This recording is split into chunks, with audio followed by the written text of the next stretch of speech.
In this video, I'm going to be showing you how to do the perfect bench press. Hi, my name is Mark Ottobre. I'm the owner and founder of Enterprise Fitness. I've trained world champions, Commonwealth Games gold medalists, and thousands of people to head-turning results.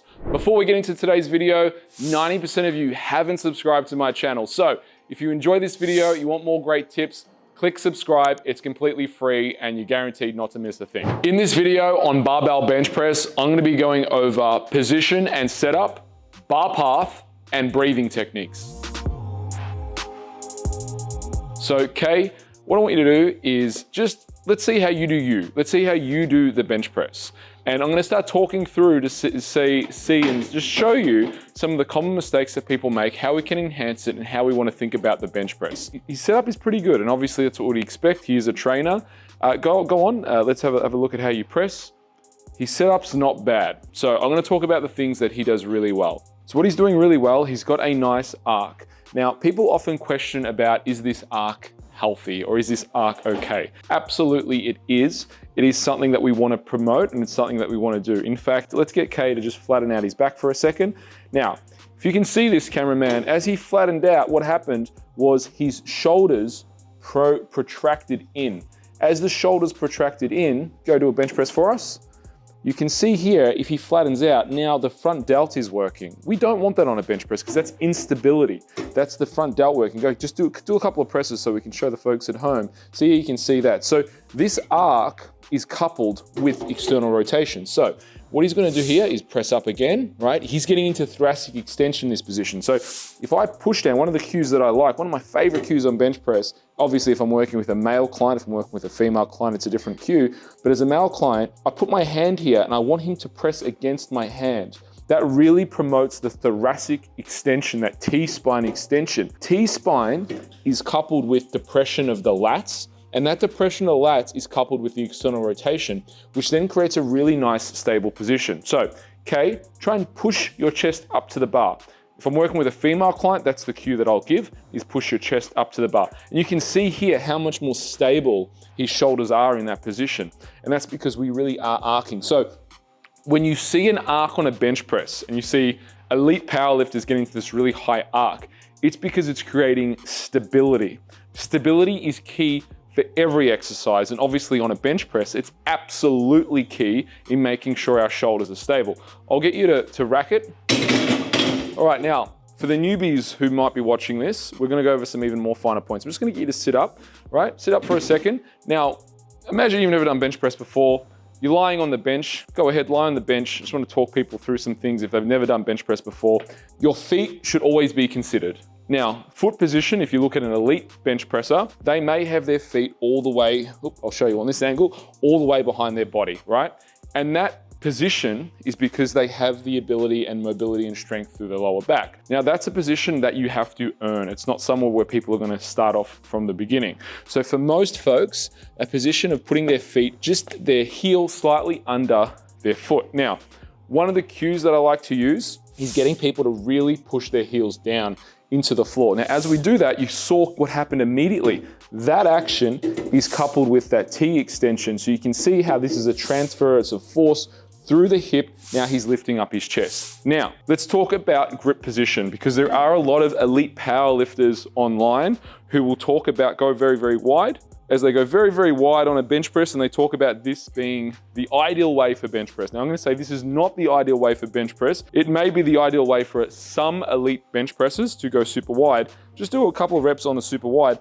The reason, if you are bench pressing for the sake of bench pressing super wide, the reason why that works is because it shortens the range of motion. But when we consider that is bench pressing for the sake of getting better at bench pressing. That's not gonna often have the most carryover of strength. Now, if we're an athlete and we're thinking about this more from a hybrid perspective, as to we want the most bang for buck, we want the ability for this exercise to cross over to throwing, punching, pushing, we are going to use what's called a biochromial grip. So a biochromial grip is really, really easy to find. We're going to be like zombies, put our hands out in front.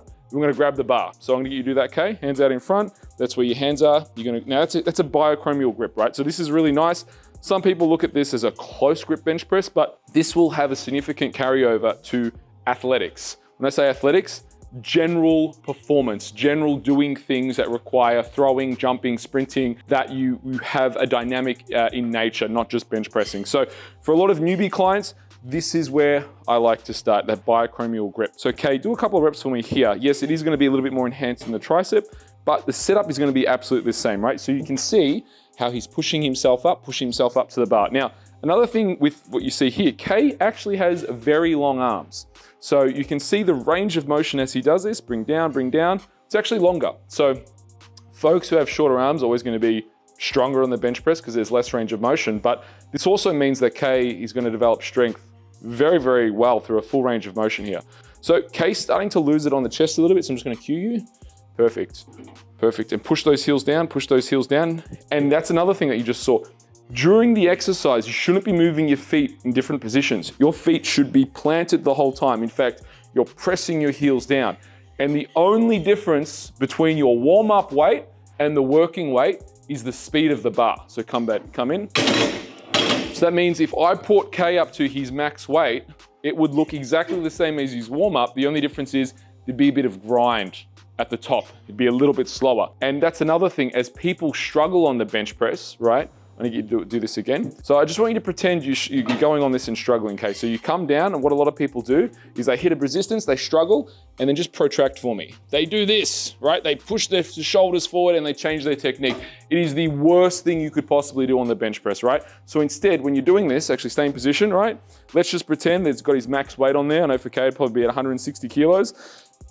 He's coming down. Now, as he pushes up, push up, right? He keeps that technique. So the cue that I use in that position is heels down, chest up, and really getting that thoracic extension to make sure everything is super locked in and super stable. And this is where obviously a spotter is very helpful, because if he doesn't get it, we've got the face savers there, we can grab it. So putting it back safely. I'm gonna show you a little trick that I use with newbie clients just to help them start thinking about bar path. To do this, I need chalk. I'll be right back in 1 sec.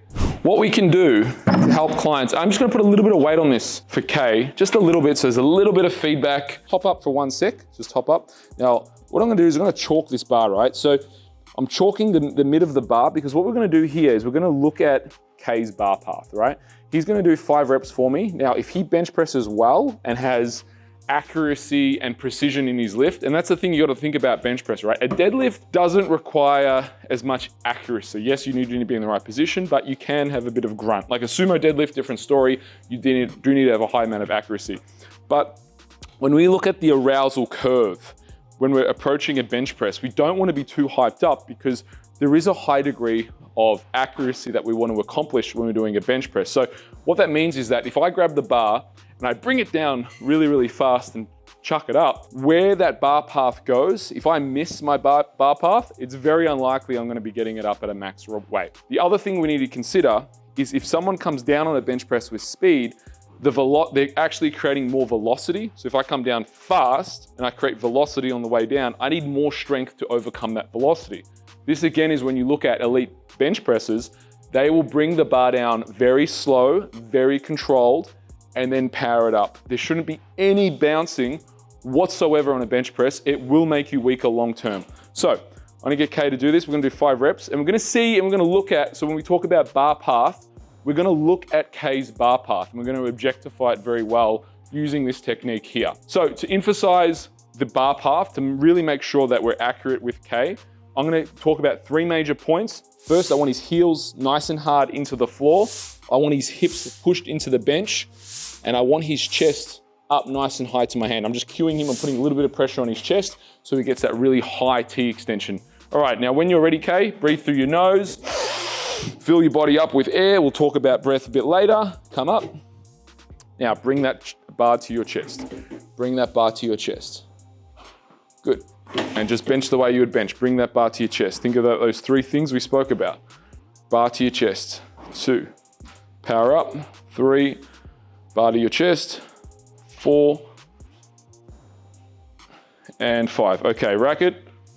Now, Kay sits up. We have about, it's probably about 4 different lines on his chest that we have there. So he's not accurate, right? He's not accurate at where we're at right now. So Obviously, this is still a light weight. He's not getting the feedback. We can go up a little bit. We're gonna talk about breath in a sec, but you can see using this technique that his bar path isn't perfect.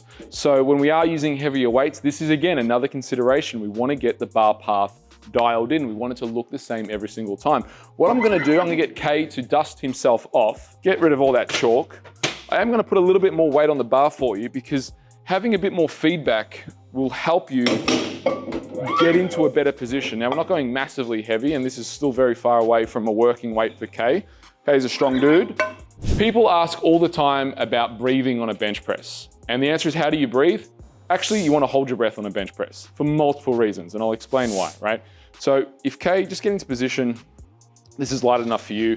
I'm gonna get you to do a couple of reps, and I want to show the folks at home, I want you to just breathe. So come out, you're gonna lift up, and you're just gonna, as you do it, breathe out and breathe in. And pay particularly close attention to K's upper body, his back more specifically, and what happens at his chest. So just breathe, not holding your breath. So, and breathe out. Okay, cool. So that's enough, that's 2. So what we saw then, right, for the non-initiated, what we saw then, I'll explain, is this was moving. And if his torso is moving, it means his scap is moving, which also means that he's less stable. Now, we spoke about stability being one of the key factors in strength. So we want stability, we want to have the movement pattern, and then we're able to express strength, and then from that strength, we're able to perform. We always need to think about it like this. So when we're setting up a bench press, what we're gonna do is K's gonna get into position, so get into position as you would, and then the last step is once we're in position, K, I'm gonna get you to take a really super deep breath in through your nose and fill your whole body up with air. So I'm gonna get you to relax, and you're gonna do it again, right? Because I really want that air, and then we're gonna do a set, and I want you to hold your breath for all 5 reps. Okay, so ready? Ready? Good, hold, up. Okay, now bring your chest up, hold that breath. Heels down, heels down, heels down, heels down, heels down. Good. As soon as you touch, I want you to come back up. As soon as you touch, bang. Good, that's it. Control, control, control, control, up, good. One more, control, control, control, up, good. And you can see less lines on his shirt as well. Sit up, show the folks at home. That line was actually there before. This bottom one here was before. He had almost the same bar path every single time when we used that technique and controlled for his breath. That's all we did, was we controlled for his breath, and by controlling for his breath, we made him more stable. And you would have noticed the bar actually moved faster then as well. Again, you may not be knowing these things if you're new to bench pressing and new to training, but if we compared the first exercise, the first way he did it, where his breath wasn't controlled for and held, to the second time where I got him to hold his breath, it was much easier. And the reason it was easier is because he was more stable. So to summarize, the 3 main points for bench pressing that you want to take away from this video is 1, ensure that your setup is correct. We spoke about heels, hips, T extension, that thoracic extension. So ensure you do that and use a close grip if you are a newbie. The second point is consider bar path. Where is the bar path? Where is the bar moving? And third and final point is ensure that you take that deep breath in through your nose and hold really tight to increase stability. Folks, if you have enjoyed this video, please subscribe to our channel for more in-depth look at exercise breakdowns and how you can build your superhuman.